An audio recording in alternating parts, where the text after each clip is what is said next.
Driving at night has always carried a certain unease for me. There's something about the vast, empty highways and the oppressive darkness that feels inherently isolating. But one particular night in January 2023 turned that unease into outright terror. A night I will never forget. I was driving from Atlanta to Charleston to visit an old friend. The trip was roughly 5 hours, and I had planned to leave early in the day, but work had run late, and I didn't hit the road until almost 8 p.m. By the time I reached the more rural part of the route, the clock had ticked past midnight. The road stretched on endlessly, the occasional clusters of trees lit by my high beams. There were no other cars around, no houses, no lights, just me and the asphalt cutting through the night. That's when the fog rolled in. At first, it was just a thin mist that clung to the edges of the road. But within minutes, it thickened, swallowing the trees and reducing my visibility to just a few feet. My headlights seemed to reflect off the fog, making it even harder to see. I slowed down, gripping the wheel tightly as I navigated the unfamiliar road. The hum of the tires on the pavement was the only sound, and the isolation began to weigh on me. Then, out of nowhere, a figure appeared in the fog. It was a man, standing perfectly still on the side of the road. I hit the brakes, the car skidding slightly as I came to a stop. My heart raced as I stared at him. He was wearing a long coat, and his face was obscured by the shadows of the fog. For a moment, I debated rolling down the window to ask if he needed help, but something about him felt off. His posture was unnaturally rigid, and he didn't move a muscle, even as I inched forward. I drove past him, my pulse pounding in my ears. 10 minutes later, I saw him again. This time, he was standing in the middle of the road, directly in the path of my car. I slammed on the brakes, coming to a screeching halt just feet away. The man didn't flinch. I honked the horn, but he didn't move. His face was still hidden, but I could feel his gaze locked on me. "Do you need help?" I called out, my voice trembling. He raised one hand and pointed to the right, toward the foggy expanse beyond the road. A chill ran down my spine as I followed his gesture. The fog parted slightly, revealing a narrow dirt path leading into the trees. When I turned back to the man, he was gone. I sat there, frozen, my hands gripping the wheel. The logical thing to do would have been to turn around and drive away. But curiosity, or maybe something else, compelled me to follow the path. I shifted the car into gear and turned onto the dirt road. The path was rough, the tires crunching over gravel and roots. The fog seemed to grow even thicker, pressing against the windows like a living thing. As I drove, I began to notice shapes moving in the shadows, dark, flickering figures that darted between the trees. I tried to tell myself it was just my imagination, but the unease in my chest grew stronger with every passing minute. Then, my headlights illuminated something ahead. It was a small cabin, its windows glowing faintly with an orange light. I pulled up cautiously, parking a few yards away. The cabin looked old, its wooden walls weathered and covered in moss. The light inside flickered like candlelight, casting strange shadows on the curtains. I hesitated, debating whether to get out of the car. That's when I heard it, a faint tapping sound coming from the back seat. My breath caught in my throat as I turned around. The back seat was empty, but the tapping continued, growing louder and more insistent. I fumbled with the door handle, stumbling out of the car and into the cold night air. The sound stopped as suddenly as it had started, leaving me in an oppressive silence. I turned back to the cabin, drawn to the faint light. The door creaked loudly as I pushed it open, the sound echoing in the stillness. The interior was sparse, with a single wooden table and a chair. A candle burned in the center of the table, its flame flickering as if disturbed by an unseen breeze. On the table was an old photograph, yellowed with age. I picked it up, my hands trembling. The image was of a man standing in front of the same cabin, wearing the same coat as the figure I'd seen on the road. Before I could process what I was seeing, the candle went out, plunging the cabin into darkness. A low, guttural whisper filled the room, the words unintelligible but filled with malice. I stumbled back toward the door, my heart pounding. As I reached for the handle, a cold hand grabbed my wrist. I screamed, yanking my arm free and bolting out of the cabin. I didn't stop running until I was back in the car. The engine roared to life as I floored the gas pedal, the tires kicking up gravel as I sped down the dirt path. The fog closed in around me, but I didn't dare slow down. When I finally reached the main road, the fog began to lift and the oppressive silence faded. I didn't look back. To this day, I don't know what I encountered that night, but every time I drive at night, I can't shake the feeling that someone, or something, is watching me from the shadows. I used to think I was comfortable with the solitude of long night drives. There's something soothing about the dark highways and the quiet, a chance to collect your thoughts. But during one late-night drive through rural Arkansas, I learned that sometimes the silence hides things you can't explain.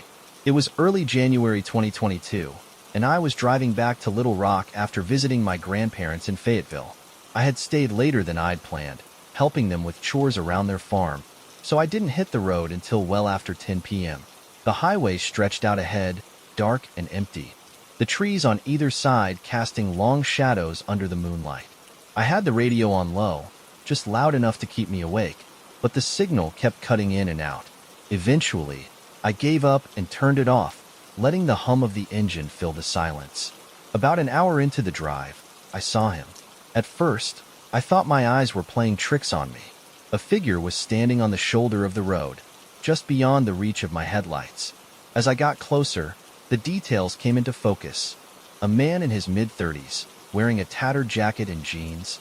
His hair was disheveled, and he looked like he hadn't slept in days. He raised his hand as I approached, his face pale in the moonlight. I'm not the type to pick up hitchhikers, especially not in the middle of the night on an empty highway. But something about the man's expression gave me pause. He looked desperate, almost frightened. Against my better judgment, I slowed down and pulled over. He approached the car hesitantly, glancing over his shoulder as if he expected someone to be following him. "Thanks for stopping," he said, his voice hoarse. "My car broke down a few miles back, and my phone's dead. Can you give me a ride to the nearest town?" I hesitated, my gut telling me to say no. But the road ahead was long and deserted, and I couldn't leave him out there alone. "Sure," I said, unlocking the passenger door. "Hop in." As he climbed into the car, I caught a faint whiff of something metallic, like rust or old coins. He settled into the seat, clutching a small, beat-up backpack on his lap. "Thanks again," he said, glancing nervously out the window. "I really appreciate it." "No problem," I replied, trying to keep my tone light. "Where are you headed?" "Just the next town," he said quickly. "I don't need to go far." His voice had an edge of urgency, and he kept fidgeting with the straps of his backpack. We drove in silence for a while, the hum of the engine the only sound. I couldn't shake the feeling that something was off about him. Every few minutes, he would glance over his shoulder, his eyes scanning the dark highway behind us. His hands were trembling, and his breathing was shallow. "You okay?" I asked, glancing at him out of the corner of my eye. He hesitated before nodding. Yeah, I'm fine." But his tone didn't match his words. Finally, he broke the silence. "Have you seen anything strange on this road?" he asked, his voice barely above a whisper. "What do you mean?" He shook his head, his grip tightening on the backpack. "Forget it. It's nothing." The unease in my chest grew. "If something's wrong, you can tell me," I said. "What's going on?" He hesitated again, then said, "There's something out here. Something not human." I laughed nervously, thinking he was joking. But when I looked at him, his face was deadly serious. "I'm not crazy," he said. "I've seen it. It was following me before you picked me up." A chill ran down my spine. "What was it?" He opened his mouth to answer, but before he could speak, the car's headlights flickered. The engine sputtered, and the dashboard lights dimmed. "What the hell?" I muttered, gripping the wheel as the car slowed to a crawl. The headlights flickered again, and for a split second, the road ahead was plunged into darkness. When the lights came back on, something was standing in the middle of the road. It was tall and gaunt, its limbs impossibly long. Its skin was pale and stretched tightly over its bones, and its eyes glowed faintly in the darkness. I slammed on the brakes, the tires screeching as the car skidded to a stop. The hitchhiker gasped, clutching the backpack to his chest. "That's it," he whispered. "That's what I saw." The creature stood motionless, its head tilted slightly as if studying us. My heart pounded as I fumbled to put the car in reverse. But before I could move, the creature stepped closer, its movements unnaturally fluid. "Drive," the hitchhiker whispered, his voice trembling. "I'm trying." I snapped, but the car wouldn't start. The creature was just a few feet away now, its glowing eyes locked on mine. The hitchhiker suddenly yanked open the door and bolted into the darkness. "Hey!" I shouted after him, but he didn't look back. The creature turned its head slowly, watching him disappear into the trees. Then, it turned its gaze back to me. I froze, my hands gripping the wheel as the creature moved closer. Just as it reached the car, the engine roared back to life. I floored the gas, the tires kicking up gravel as I sped down the highway. In the rearview mirror, I saw the creature standing in the middle of the road, its glowing eyes following me until it disappeared into the distance. I drove for miles, my hands shaking on the wheel. Eventually, I reached a gas station on the outskirts of a small town. I pulled in and stumbled out of the car, my legs trembling beneath me. The clerk gave me a concerned look as I approached the counter. "You okay?" he asked. "There's something out there," I said, my voice shaking. "Something inhuman." The clerk's expression darkened. "You're not the first to say that," he said quietly. "People talk about a creature on that highway, something that shouldn't exist." I left the gas station shaken, determined never to drive that road again. To this day, I don't know what happened to the hitchhiker or what that creature was, but every time I drive at night, I can't help but check the shadows, wondering if it's still out there. Night driving always felt like an escape to me, a way to clear my head, focus on the road, and let the miles melt away. But in the fall of 2022, I learned that some roads lead to places you're not meant to find. I was driving home to Boise after a weekend visiting my brother in Spokane. It was a long trip, and I'd stayed later than I intended, which meant most of the drive would take place in darkness. The route was familiar, straight stretches of highway bordered by farmland, then winding roads that cut through miles of dense forest. By the time I reached the halfway point, the moon was high, and the road had become eerily quiet. That's when I saw the sign for the rest stop. It was old and faded, the paint peeling from the wooden board. "Rest stop, 2 miles ahead." I'd driven this highway dozens of times and never noticed a rest stop in that area. But fatigue was setting in, and the thought of stretching my legs was too tempting to pass up. 2 miles later, I spotted the turnoff, a narrow gravel road leading into the trees. The headlights illuminated a small clearing where a building stood, surrounded by a few picnic tables and an old, rusted playground. The place looked abandoned. The building was a small, one-story structure with peeling paint and boarded-up windows. A single light flickered weakly above the entrance, casting long shadows across the lot. I pulled into a parking space, cutting the engine and stepping out into the chilly night air. The silence was oppressive, broken only by the soft rustling of leaves in the breeze. As I approached the building, I noticed something strange. There were no other cars. That might not have seemed unusual, given the late hour, but the lot was large, big enough to accommodate at least 20 vehicles. The emptiness felt deliberate, as if the place had been forgotten by the world. I tried the door, expecting it to be locked, but it creaked open easily. The inside was dimly lit by a flickering fluorescent bulb. The air was thick with the smell of mildew and something metallic, like rust. There were 2 doors, one marked restroom and the other labeled employees only. I headed for the restroom, pushing the door open cautiously. The room was small, with 2 stalls and a cracked mirror above a rust-stained sink. The floor was covered in grime, and the faint sound of dripping water echoed off the walls. I splashed some water on my face, trying to shake off the unease that had settled in my chest. When I looked up, I noticed something in the mirror. A figure. It was faint, barely more than a shadow, but it was there, standing just behind me. I spun around, my heart hammering in my chest. The room was empty. I turned back to the mirror, but the figure was gone. Telling myself it was just my imagination, I quickly left the restroom. The hallway outside felt darker than before, the flickering light casting erratic shadows on the walls. I glanced toward the employee's only door, a strange sense of dread pulling at me. The door was slightly ajar, revealing a staircase leading downward. "Hello?" I called, my voice echoing faintly. There was no response, but I could hear something, a faint tapping sound coming from the basement. I hesitated, every instinct screaming at me to leave. But curiosity got the better of me. I descended the stairs slowly, the wooden steps creaking under my weight. The tapping grew louder, accompanied by a low, rhythmic hum. The basement was pitch black, the only light coming from a single bulb swinging from the ceiling. In the center of the room was a table, and on the table was an old cassette player. The tape inside was playing, emitting the strange hum and tapping sound. I approached cautiously, my hands trembling as I reached for the stop button. But just as my fingers touched the machine, the sound stopped. The silence was deafening. Then, I heard a voice behind me. "Why are you here?" I froze, my blood running cold. The voice was deep and gravelly, filled with an unsettling calm. I turned slowly, but there was no one there. The door at the top of the stairs slammed shut, plunging the room into darkness. Panic set in as I stumbled toward the stairs, my hands groping for the railing. The sound of footsteps echoed behind me, slow and deliberate. "Wait," the voice said, closer now. I bolted up the stairs, the air growing colder with every step.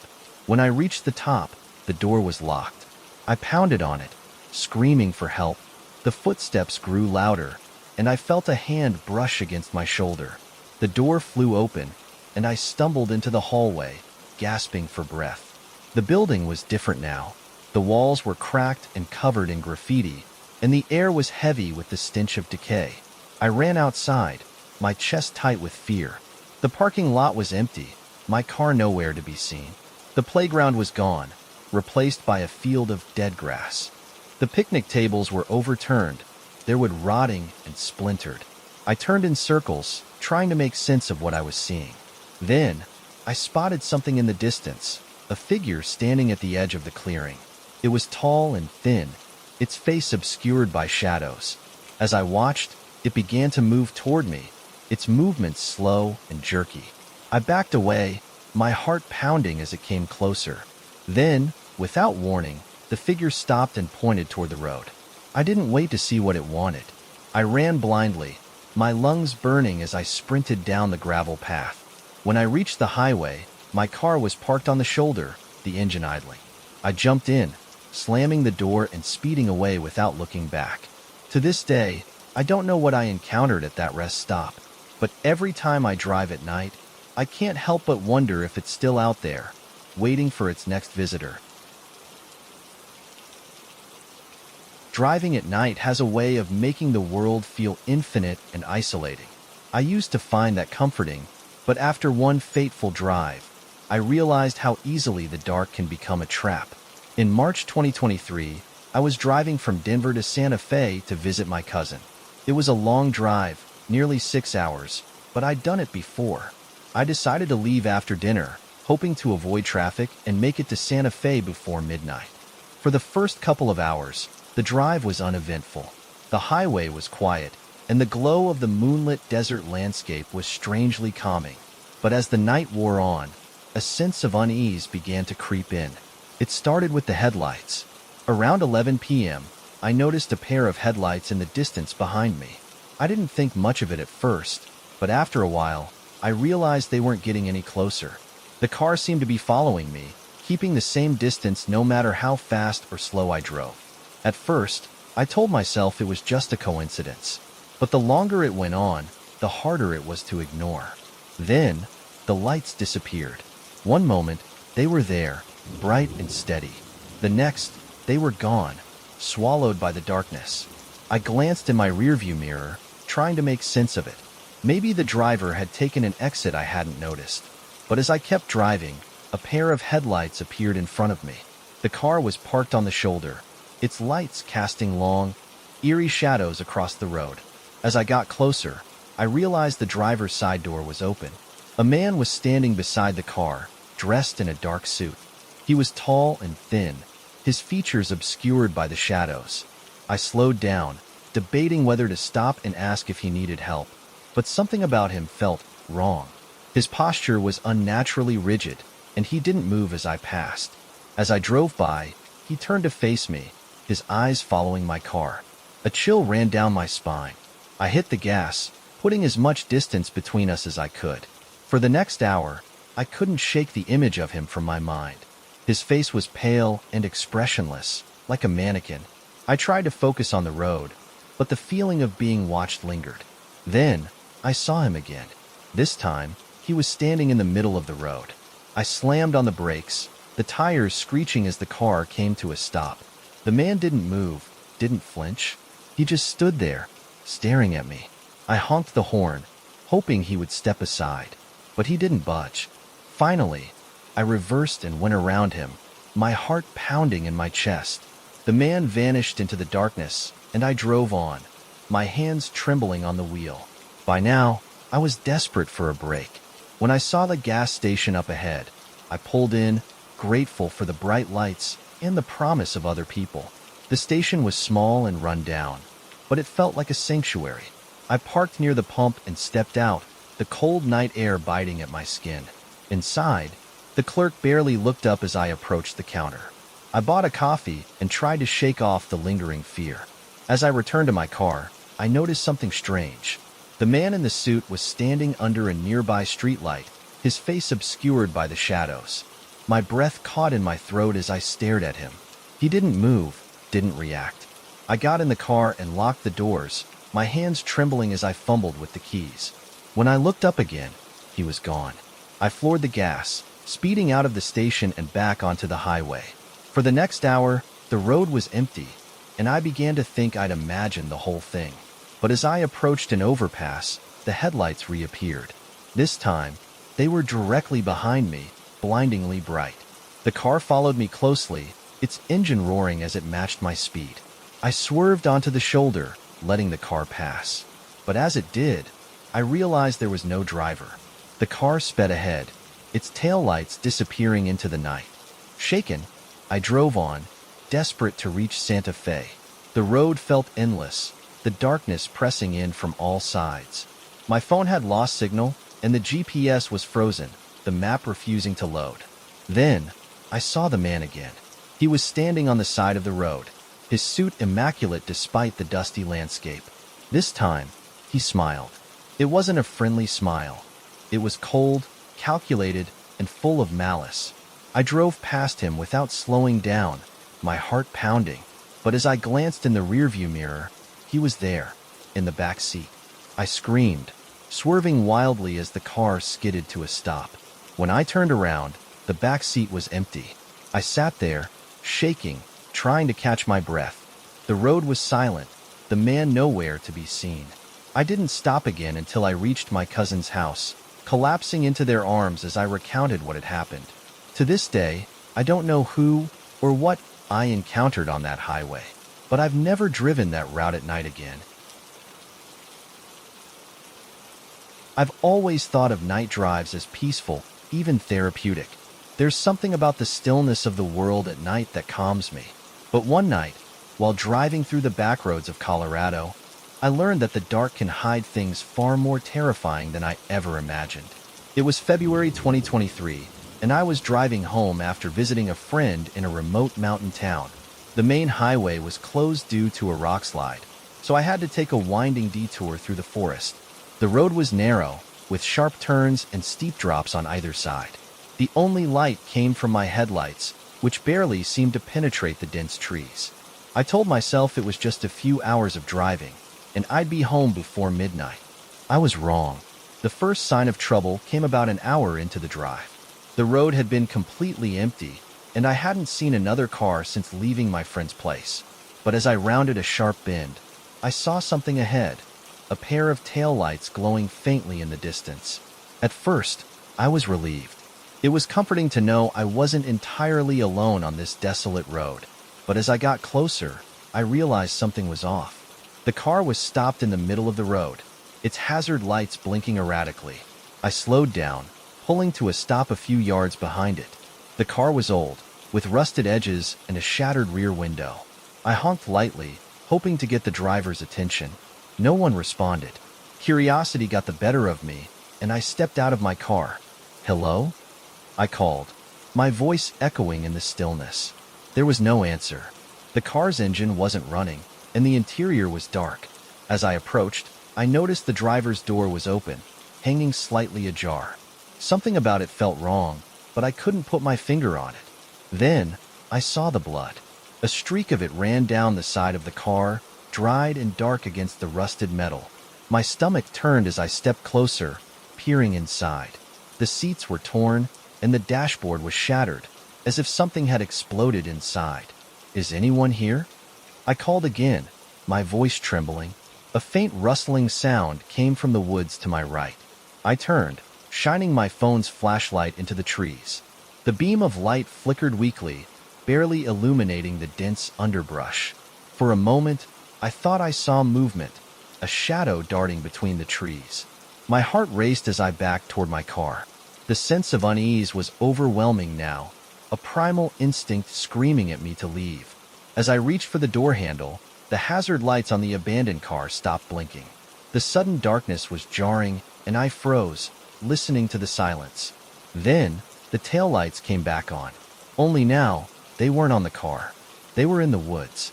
I stared in disbelief as the red lights glowed faintly among the trees, moving slowly as if something was carrying them. My pulse quickened as the lights grew brighter, coming closer. I jumped into my car, slamming the door and locking it. My hands shook as I fumbled with the keys, desperate to start the engine. The lights reached the edge of the forest, revealing a shadowy figure standing between the trees. The figure was tall and thin, its face obscured by the darkness. It held the taillights in its hands, the glow casting eerie shadows across its elongated limbs.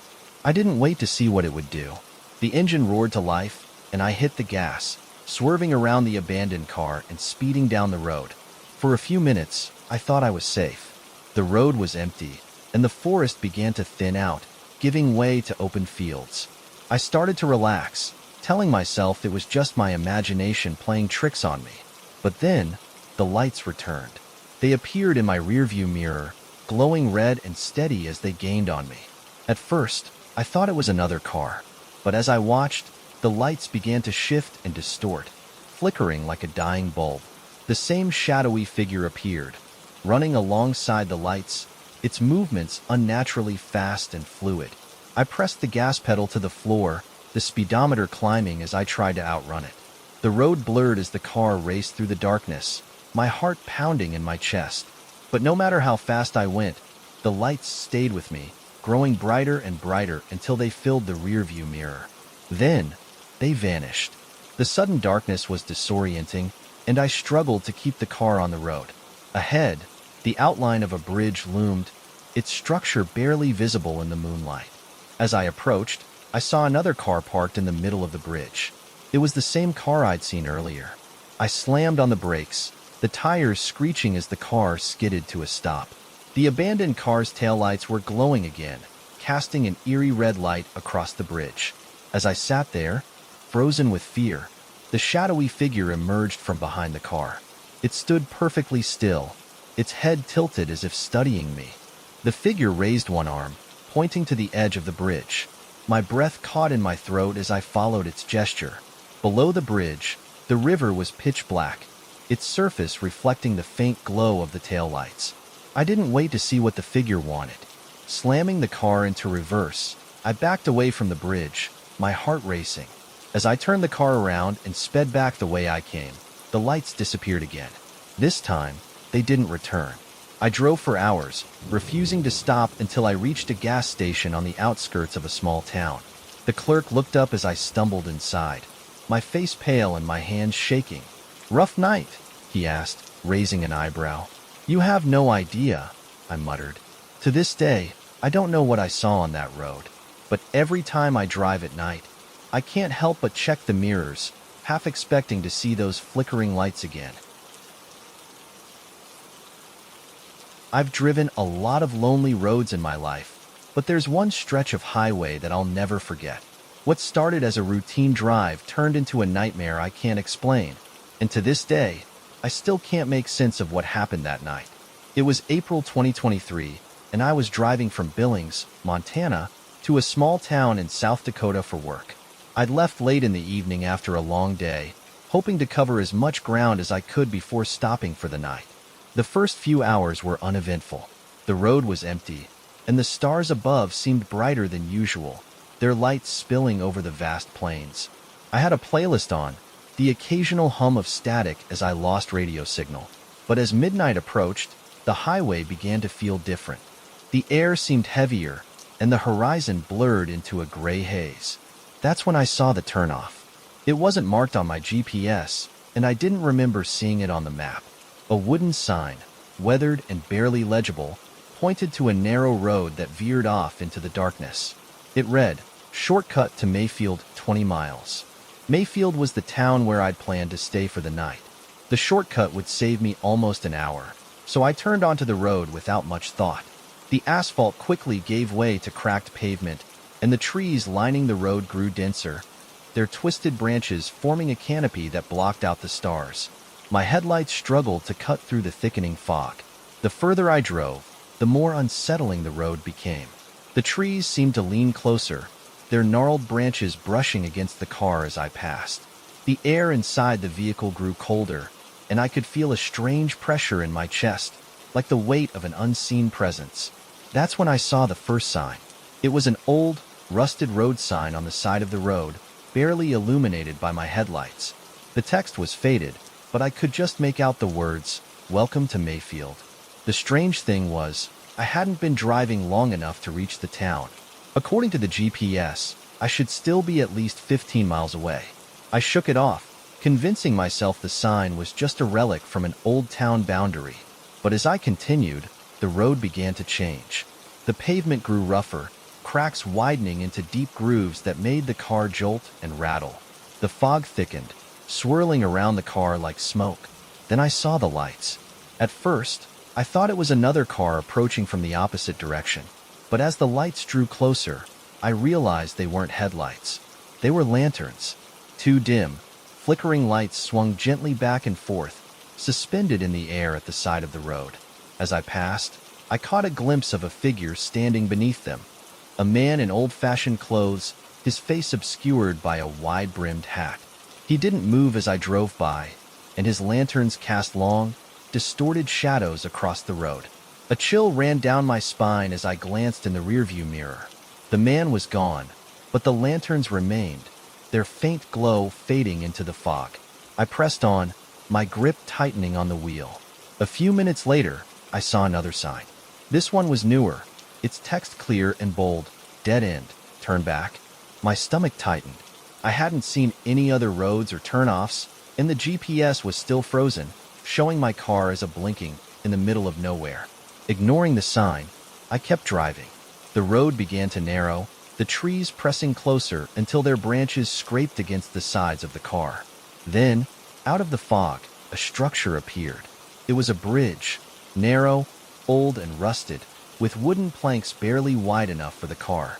A weathered sign next to it read, "Cross at your own risk." I hesitated, debating whether to turn around. But as I looked behind me, the road I'd just driven seemed to dissolve into the fog. I had no choice but to move forward. The bridge creaked and groaned under the weight of the car as I inched across, my heart pounding with every step. Below, I could see the black waters of a river swirling ominously. Halfway across, the car stalled. The engine sputtered and died, leaving me in silence. I turned the key again and again, but the engine wouldn't start. That's when I felt it. A presence. The air inside the car grew colder, and I could feel something watching me. I turned slowly, my breath catching in my throat. Standing at the far end of the bridge was a figure. It was tall and thin, its body shrouded in black. Its face was obscured by shadows, but its eyes glowed faintly, piercing through the darkness. The figure took a step forward, the bridge creaking beneath its weight. I panicked, slamming my fists against the steering wheel. "Come on, start," I shouted, my voice echoing across the water. The engine roared to life, just as the figure reached the hood of the car. I floored the gas, the tires screeching as the car lurched forward. The bridge shook violently as I sped across, the planks threatening to give way beneath me. When I reached the other side, I didn't stop. I drove blindly, the fog closing in around me. The road seemed endless, the same twisted trees lining the sides, their branches reaching for the car like skeletal hands. Then, without warning, the fog lifted. I was back on the main highway, the familiar signs and landmarks a welcome sight. When I finally reached Mayfield, it was nearly 2 a.m. I pulled into the motel parking lot, my hands still trembling as I stepped out of the car. The clerk at the front desk gave me a strange look as I checked in. "Rough night?" he asked, his tone lighthearted. "You have no idea," I muttered. As I walked to my room, I glanced at the car. There was something on the windshield, a handprint, large and smudged, as if someone had been pressing against the glass. I didn't sleep that night, and I've never taken a shortcut through the woods again. Driving at night has always been a solitary experience. The hum of the engine, the distant glow of headlights, and the endless stretch of road create a rhythm that lulls you into a sense of safety. But one night in the summer of 2022, I learned that even the loneliest stretches of road could be hiding something watching and waiting. I was driving from Portland, Oregon, to a small town in eastern Washington to attend a friend's wedding. The plan was to leave after work and make it there by midnight. It was a 5-hour drive, mostly through remote highways bordered by dense forests. For the first 3 hours, everything was fine. The road was quiet, and the stars above shone brightly, their light barely cutting through the darkness of the towering trees. Then, the fog rolled in. At first, it was just a thin mist curling along the ground. But as the minutes passed, it thickened, shrouding the road ahead and reducing visibility to just a few feet. I slowed down, gripping the wheel tightly, the headlights barely illuminating the asphalt. That's when I saw the figure. At the edge of the fog, standing by the side of the road, was a man. He wasn't waving or signaling for help. He was just standing there, perfectly still, staring at my car as I approached. I slowed down instinctively, unsure of what to do. He was dressed in old, tattered clothes, his face obscured by shadows. As I passed, I glanced at him out of the corner of my eye. His face was pale and gaunt, his eyes dark and hollow. I kept driving, my pulse racing. My logical mind told me he was just a drifter or a hitchhiker, someone trying to make his way to the next town. But something about his stillness, the way his head turned to follow my car, made my skin crawl. 15 minutes later, I saw him again. This time, he was standing in the middle of the road, directly in my path. I slammed on the brakes, the tires screeching as the car skidded to a stop. The man didn't move. He just stood there, staring at me with those same hollow eyes. I honked the horn, shouting for him to move, but he remained still. Panic set in, and I swerved around him, my heart pounding as I sped down the road. In my rearview mirror, I saw him turn slowly to watch me leave. The fog grew thicker, pressing against the windows like a living thing. I turned on the high beams, but they only made the darkness seem deeper. Then, the lights appeared. At first, I thought it was another car, a pair of headlights cutting through the fog. But as they drew closer, I realized they weren't headlights. They were lanterns, too faint. Flickering lights swung gently in the air, moving toward me. As they grew closer, I could make out the figure of the man holding them. He was walking in the middle of the road, his pace steady and deliberate. I floored the gas, swerving around him again, the lanterns casting eerie shadows on the trees as I sped by. My heart raced as I glanced in the rearview mirror, but the man was gone. I kept driving, desperate to put as much distance between me and him as possible. But the road seemed endless, the fog swallowing everything around me. Then, my car began to sputter. The engine stuttered, and the dashboard lights flickered. I pulled over, my heart sinking as the car came to a halt. I sat there in the silence, the fog pressing in on all sides. That's when I heard the tapping. It was faint at first, like fingers drumming on the roof of the car. My breath caught in my throat as the tapping grew louder, moving from the roof to the windows. I turned my head slowly, my hands gripping the wheel. Through the fog, I saw the lanterns. They were just outside the car, their faint light revealing the man's face. He was pressed against the passenger side window, his hollow eyes staring directly at me. I screamed, fumbling with the keys as I tried to start the engine. The tapping grew more frantic, the man's face distorting as he pressed harder against the glass. The engine roared to life, and I floored the gas, the car lurching forward as the lanterns disappeared into the fog. I didn't stop until I reached the next town, my hands shaking as I pulled into the parking lot of a diner. The waitress gave me a concerned look as I stumbled inside. "You okay, hon?" she asked. "There was a man," I stammered, "on the road. He was following me." She frowned, her expression darkening. "You were driving through the hollow road, weren't you?" she said. I nodded, confusion and fear mixing in my chest. "People say it's haunted," she continued, her voice low, "by a man who died there years ago. They say he still wanders the road, looking for lost travelers." I left the diner shaken, determined never to take that route again. To this day, I avoid driving at night, especially on foggy roads, because somewhere out there, the watcher in the fog is still waiting. There's a unique kind of unease that comes with driving long, empty roads at night. The silence, the isolation, and the darkness can mess with your mind, making you see and hear things that aren't there. Or worse, things that are. In November 2022, I was driving from Chicago to a small town in Indiana for a business meeting. The route was straightforward, a mix of highways and rural roads cutting through the farmlands. I'd left late, hoping to avoid traffic, and by midnight, I was well into the countryside. The road was empty, the only light coming from my headlights and the occasional glow of a farmhouse in the distance. I'd been driving for hours and was starting to feel the weariness set in when my phone buzzed with a notification. It was a weather alert, heavy fog warning in your area.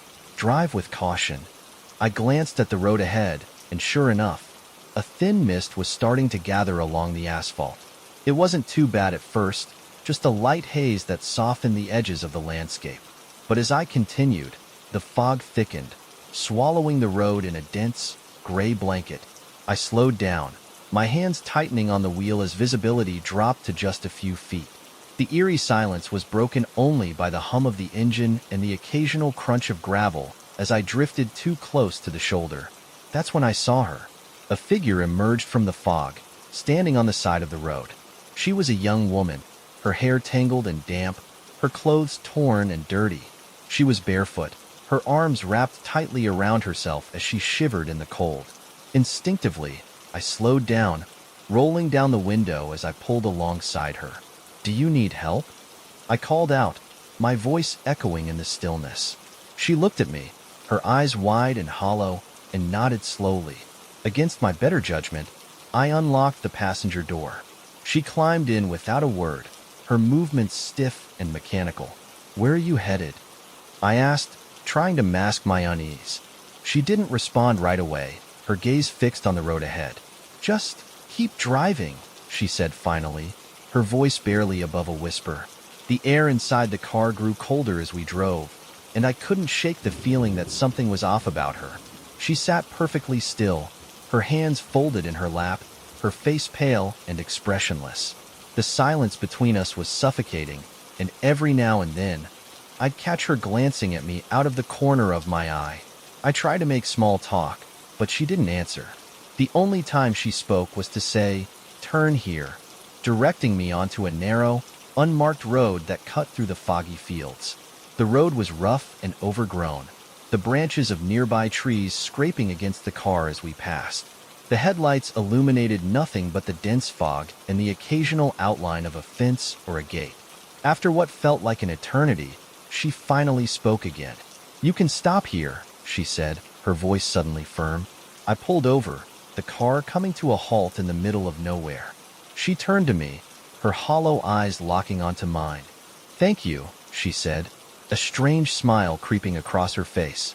Before I could respond, she opened the door and stepped out into the fog. I watched her disappear into the mist, her figure swallowed by the gray until there was nothing left. I sat there for a moment, trying to process what had just happened. Then, I glanced at the passenger seat. It was wet. The seatbelt was still buckled, and the fabric was soaked, as if she'd been sitting in a puddle of water. A faint, metallic smell hung in the air, making my stomach turn. I unbuckled the seatbelt, my hands trembling, and started the car. As I drove back to the main road, I couldn't shake the feeling that I wasn't alone. The fog pressed against the windows, and every shadow seemed to move. Then, I heard it, a faint tapping sound, coming from the back seat. My breath caught in my throat as I glanced in the rearview mirror. For a moment, I thought I saw her, sitting in the back seat, her hollow eyes staring back at me. I swerved, nearly running off the road, and when I looked again, the back seat was empty. I drove for miles, the tapping sound coming and going, always faint and rhythmic. When I finally reached the next town, I pulled into a gas station and parked under the bright lights. The clerk gave me a strange look as I stumbled inside, pale and shaking. "You okay?" he asked. "There was a woman," I stammered. "I picked her up on the road, and now she's gone." The clerk's expression darkened. "You're not the first to say that," he said. He reached under the counter and pulled out a laminated piece of paper. It was a missing persons flyer. The face on the flyer was hers. "She went missing 5 years ago," the clerk said. "People say she still wanders that road, looking for a ride." I left the gas station in a daze, the flyer clutched in my hand. To this day, I don't know what I encountered that night. But every time I drive at night, I make sure to check the back seat, just in case.